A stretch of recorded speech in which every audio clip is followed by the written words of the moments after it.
What's the deal, everybody? Welcome back to another breakdown. This breakdown will be going through the Pistons' end of fourth quarter breakdown against the Boston Celtics. The Pistons were up in this game. They had a chance to win, and I want to break down what went wrong, or if anything went wrong offensively for them down the stretch of this game. Before we get into it, please hit that subscribe button down below. I'd really appreciate it. It's a ton of support. I really appreciate it. And also, we'll have a Locked On Pistons episode coming, going even deeper than all this and overall my thoughts about this game. But let's get into the breakdown now. So as you can see, and yes, I moved my camera. I realized last video I had my camera in front of the score. But as you can see, the Pistons are up 112-106 with 4.5 minutes left. Now, we are probably going to, I think I go over 5 of the 6 possessions here offensively after this point. So the Pistons are up 112-106. And one of the things I want to do with this breakdown is really prove the narrative, or just really look at, is the Pistons offense falling apart down the stretch? Are they just going to no ball movement, not getting good looks? Or are they just missing shots and you just need your players to make shots? So that's why I really want to break down here and prove whether that's the case or not. So this is the possession at 4:29. The score is 112-106. I want you to look at the matchup the Pistons got here. You got Tobias Harris, one of your better offensive players, against Luke Cornett, one of the slowest foot centers in the NBA, okay? This is a mismatch. You got the matchup you want. Is this an isolation? Yes. But if you get the matchup you want within the half court, this is not a bad thing. Like, I know people complain about isolations. This is not a bad ISO. You got Tobias Harris going against Luke Cornett. That is the matchup that you want.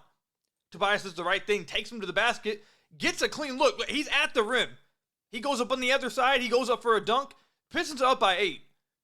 He goes up for a weak layup, though. Luke Cornett ends up blocking it from behind. So, that possession, is that a bad possession for the Detroit Pistons, or did the player just not make the play? I think this is a good possession for the Pistons. You get the matchup you wanted. You get all the way to the rim. You get a rim look. You just need one of your best offensive players to make the play once you get there. So, fine possession, just didn't make the play. So, this is the next possession right after that. So, that's one possession down. I think that was fine. Pistons, again, get another stop. Come down. The score is 112-106. The Pistons run a quick pick and roll with Jaden Ivey and Jalen Duren. The Boston Celtics switch. They get a matchup.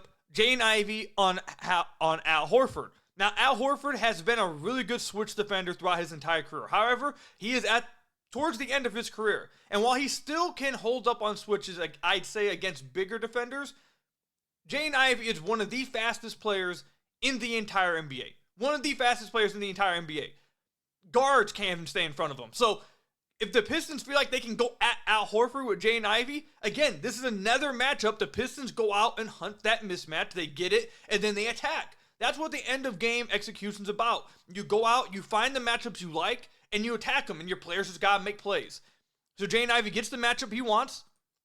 He goes against Al Horford here, and it just doesn't end up in a good shot. Al Horford makes a play. But this is the matchup that you want if you're the Pistons. You come down, you run a pick and roll, you get the switch, you run this matchup. Now, Jaden Ivey, I'll say this. Jaylen Brown's caught ball watching. He's not paying attention at all to Tobias Harris in the corner. He puts his hands up.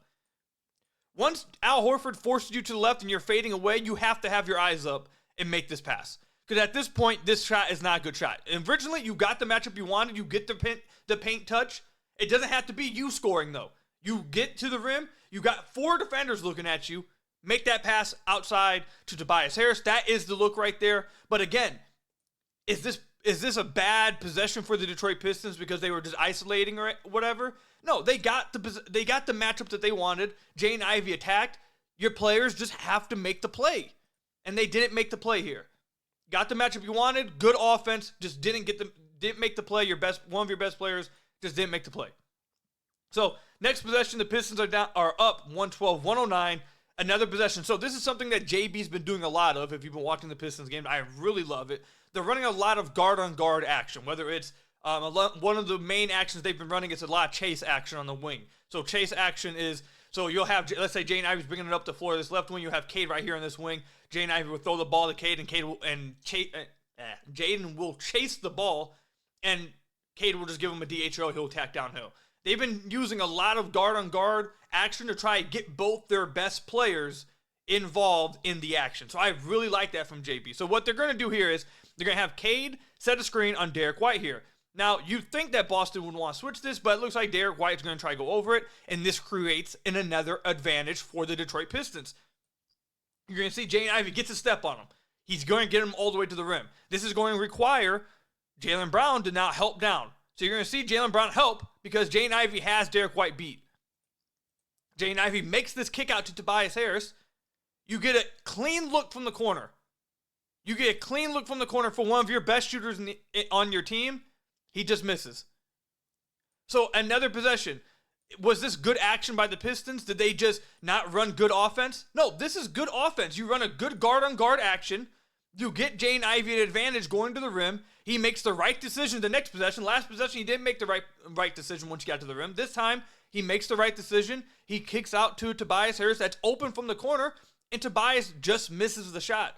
So good action, good offense, good process. Again, just your players don't make the play. So that's 3 possessions now. So you go to the next possession. Now the game is tied, 1-12. This is going to be the one possession I think the Pistons want to have back. Cade got the ball out here at around 5 seconds from Jalen Duren. So now he has to attack from about the logo. With 5 seconds left on the shot clock, he's forcing it. Jaylen Brown knocks the ball away, so now Cade has to throw a heave up with 0 seconds left on the shot clock. This is a possession that you want to have back from the Pistons. You want to get in some early action. You do not want to end up at the end of the shot clock attacking from the logo with about 5 seconds left. This was their worst possession within the final 4 minutes. So this is one that they want to have back, and you could have ran something a little better to try to get a shot earlier in the shot clock. So this one definitely is one that you want to have back for the Pistons. But this is after 3-4 possessions of you getting the right shot and the right action, running some offense, and getting what you want out of that possession. So now, this is right here. This one's a tough pill to swallow if you're the Pistons. The score is 114-114. The Pistons have tied the game. They get a stop. They're pushing in transition. Jaden Ivey, this is probably one where you want to kind of slow down. But it had been working throughout the night, so I'm not so mad. I'm not as much mad about or upset about the decision to push. I would have slowed it down, but I understand why Jaden Ivey would want to push. He got 2-on-2 here. He thinks I can beat anybody. No one can stay in front of me. I'm going to try to beat him. So Jaden Ivey's going to push. He gets stopped. Jrue Holiday makes a great play. Boston has 2 all defensive team guards. Jrue Holiday makes a play here. You see the other one make a play in a few minutes here. But he makes a play on Jaden Ivey, knocks the ball loose. Tobias Harris gets the ball, picks up the loose ball. There are 4 Celtic defenders in the paint. Cade is wide open on the wing. So while I would have slowed down in transition here if I was Ivey, and the ball did get knocked loose, you still end up somehow creating an advantage for yourself. Tobias Harris is picking up the ball with 4 Celtic defenders in the paint, and your best player is wide open on the wing. Tobias Harris has to make this kick. This absolutely has to be made. And the decision for him to go up with it, with 4 defenders around him, it's not even so much the fact that he gets the ball knocked loose. It's the fact that he had the process of, there's 4 Celtic defenders in the paint, I'm still going to try to go up. Even if Jrue Holiday doesn't knock the ball loose from him here, which you'll see he does, he's not going to make this shot. He has 4 defenders on him. You have to make this kick to Cade Cunningham right here. You got your best player wide open. This is another possession the Pistons probably would have liked back. Or not probably, they definitely would have liked back. All you needed was a better decision from your vet. Make this kick. You got the advantage that you wanted. Make this kick. You get an open 3, and that's what you want out of this possession. Instead, he goes up, he gets stripped, and now the Celtics are out running. So now, again, you had an open shot. You didn't make the play. Your players just aren't making the play down the stretch. So 116-114. 55 seconds left in this game. Derrick White is about to make one of the best plays that you're going to see from a guard on a rotation. You'll see. So the Pistons, again, they're going to run some action. This is not just isolation. They're not coming down just waiting to the 2-second mark to run offense. Almost all of these possessions, they've ran some actions and gotten the look that they've wanted outside the Cade heave at the end of the shot clock. So here, you're going to see them run some horns action right here, and then Cade's going to go cut off of a screen, my goodness, off of a Jaden Ivey screen. Now, this is what the Pistons are trying to get here. If Cade Cunningham cuts off this screen, and Jason Tatum switches onto him, Jaden Ivey's going to have position over Jrue Holiday. So let's go ahead and play this. Look, so let's say Cade Cunningham goes and Jason Tatum switches. Jrue Holiday automatically is going to be at a trailing position with Jaden Ivey. So they have that option. If they don't switch, which they don't, you're going to get Cade Cunningham an advantage getting into this paint. Perfect spacing. You're going to have Cade getting perfect leverage here going to the paint. Jalen Duren makes this pass. Perfect pass from Jalen Duren. Cade gets the ball. Derrick White makes an incredible rotation and just makes the play. Now, on this possession, I can't be mad at Cade going up here. I thought, I was at this game live. I thought this was an easy dunk for Cade. I thought he was going to get a bucket here. Now, after the block, now that you see him getting blocked, retrospect, he could have made this kick to the corner for Tim Hardaway Jr. Definitely could have made this kick. I don't know if you want to say he should have made the kick and you're not happy with the shot. I guess he definitely could have made the kick, but getting this close to the rim, he had just dunked on Derrick White earlier in the game. I'm fine with this shot. I think this is a fine shot. Derrick White just makes a hell of a play. The Celtics player makes the play. The Pistons player doesn't. So this is good action. They get the look they wanted. Another possession where, they run the action. Their player just doesn't make the play. So that's with 51 seconds left. This is the next possession. This is the final possession I believe we have with the breakdown. Score is 116-114. They inbound the ball to Jalen Duren. Jaden Ivey's going to come run a DHO with Jalen Duren here. Jason Tatum is late. He's caught ball watching. He's late on this DHO. Jaden Ivey's going to get a clean look from beyond the arc. He gets a clean look. This is a late contest. Jaden Ivey takes the shot. He's loading into his shot. Jason Tatum's about 5 feet off of him. Jason Tatum was late. Doesn't even get a great contest up.